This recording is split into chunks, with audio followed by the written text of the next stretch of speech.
जय Hind. Dear student, आज हम लोग आइडम फ्रेजेज सीरीज के वीडियो नंबर 12 को देखेंगे, जिसमें नए 10 आइडम फ्रेजेज को देखेंगे जो इंडिया में होने वाले एग्जाम में बार बार पूछे जा रहे हैं और आपसे भी आने वाले एग्जाम में पूछे जाएंगे। तो चलिए स्टार्ट करते हैं हम लोग। आज दिमाग में रखना है आपको कि हम लोग जो आज जिस बात कर रहे हैं वो आइडम फ्रेजेज डे 12 पर बात कर रहे हैं।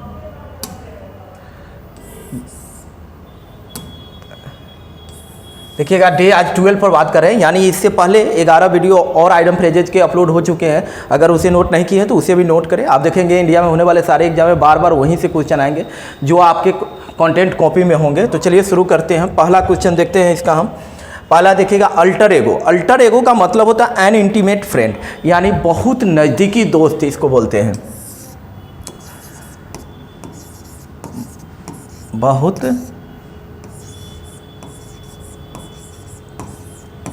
बहुत नज़दीकी दोस्त बोले या मित्र बोले, यानी जो बहुत नज़दीक है उसी को बोलते हैं अल्टर एगो। नेक्स्ट देखते हैं, अल्मा मैटर। अल्मा मैटर का मतलब होता है कोई ऐसी पढ़ाई का स्थान जहाँ पर पहली बार दाखिला लिए हो, तो उसी को बोलते हैं alma mater. The school college one had attended, यानी कि पढ़ाई का पहला संस्थान, इसी को बोलते हैं पढ़ाई का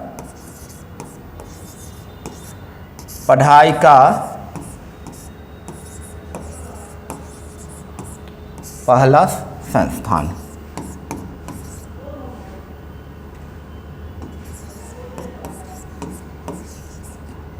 पढ़ाई का पहला संस्थान बोल सकते हैं, यानी पढ़ाई का पहला संस्थान को बोलते हैं। ये तो है, दिमाग में रखना है। नेक्स्ट देखते हैं हम लोग, तीसरा देखते हैं, बैक टू बैक। आसान है, बैक टू बैक, एक के तुरंत बाद दूसरा, यानी कि बैक टू बैक आसान भी है याद करना, बार बार सुनने को भी मिलता है। वन जस्ट आफ्टर अनदर, यानी एक के तुरंत बाद दूसरा। तो लिख सकते हैं इसी को, एक के तुरंत बाद दूसरा, एक के तुरंत बाद दूसरा, one just after another. Wear the palm. Wear the palm का मतलब होता है विजयी होना, सफल हो जाना, टू विन।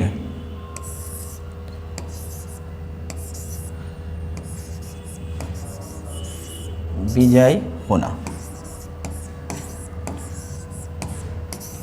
विजयी होना, वियर द पाम। नेक्स्ट देखते हैं, वियर फ्रूट। वियर फ्रूट का मतलब होता है टू बी सक्सेसफुल, यानी सफल हो जाना। ये भी सेम है, वियर द पाम के अर्थों में यही भी प्रयोग होता है, यानी कि वियर फ्रूट,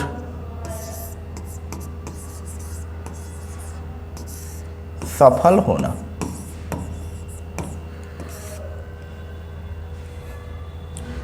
नेक्स्ट देखते हैं, डैम्प एस्क्यू। डैम्प एस्क्यू का मतलब होता है निराशाजनक कोई प्रदर्शन होना, यानी जिस कोई कार्य में जितना आपने उम्मीद लगाया हो कि इससे इतनी बेनिफिट होनी चाहिए और उतनी बेनिफिट नहीं होता, उसी को बोलते हैं डैम्प एस्क्यू। यानी समवन और समथिंग दैट डिसअपॉइंट्स, यानी जो निराश करता है, और डज नॉट मीट एक्सपेक्टेशन, यानी जितना उम्मीद किए हैं उतना बेनिफिट आपको नहीं मिलते हैं। तो यानी कि इसका क्या लिख सकते हैं, निराशाजनक।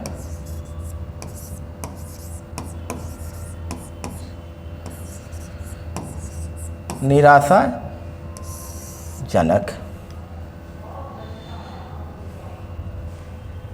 नेक्स्ट देखते हैं, and in smoke. And in smoke का मतलब होता है कोई कार्य सार्थक करने का प्रयास तो करते हैं लेकिन बिना कोई सार्थक परिणाम दिए असफल हो गए, यानी कोई अच्छे परिणाम के उम्मीद में कोई कार्य की शुरू किए लेकिन बिना कोई अच्छा परिणाम आए हुए ही असफल हो जाते हैं, तो उसी को बोलते हैं एंड इन फियस्को, यानी बिना कोई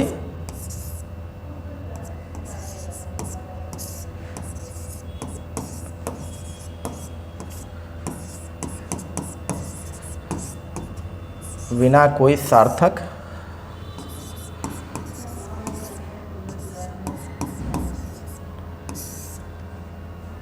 के असफल हो जाना। असफल हो जाना।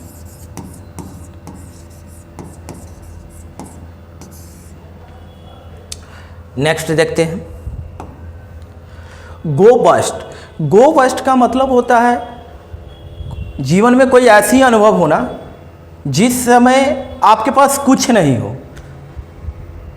यानी आप कंगाल हो जाते हैं, यानी दिवालिया हो जाते हैं, तो उसी का मतलब होता है गो बस्ट। यानी टू एक्सपीरियंस फाइनेंशियल फेल्यूर और रेउन, या तो फाइनेंशियल यानी आर्थिक रूप से पूरी तरह से असफल हो जाते हैं या बर्बाद हो जाते हैं, तो वैसे समय के लिए भी बोलते हैं गो बस्ट, यानी दिवालिया हो जाना।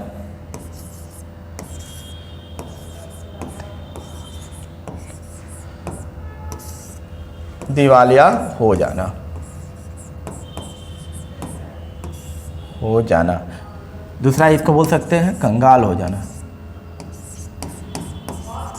कंगाल हो जाना।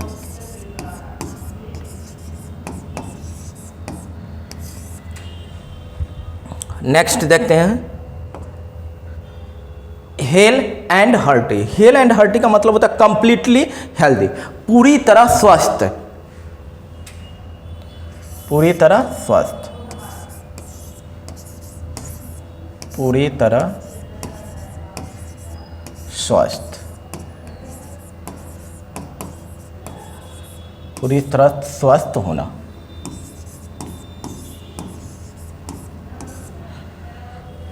नेक्स्ट देखिए 10 number, hard nut to crack. Hard nut to crack के लिए जो होता है वस्तु के लिए भी प्रयोग किया जाता है और व्यक्ति के लिए प्रयोग होता है। व्यक्ति के लिए जब प्रयोग होगा तो इसका अर्थ आता है कि कोई ऐसा व्यक्ति जिद्दी है जिसे मनाना मुश्किल हो।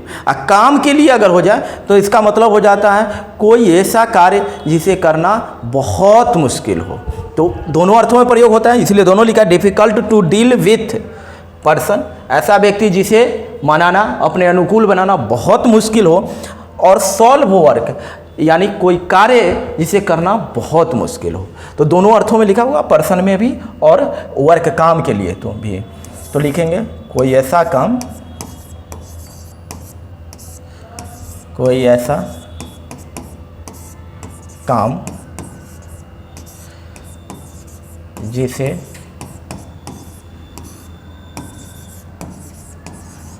करना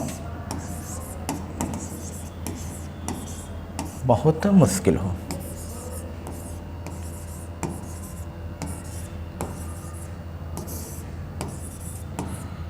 मुश्किल हो।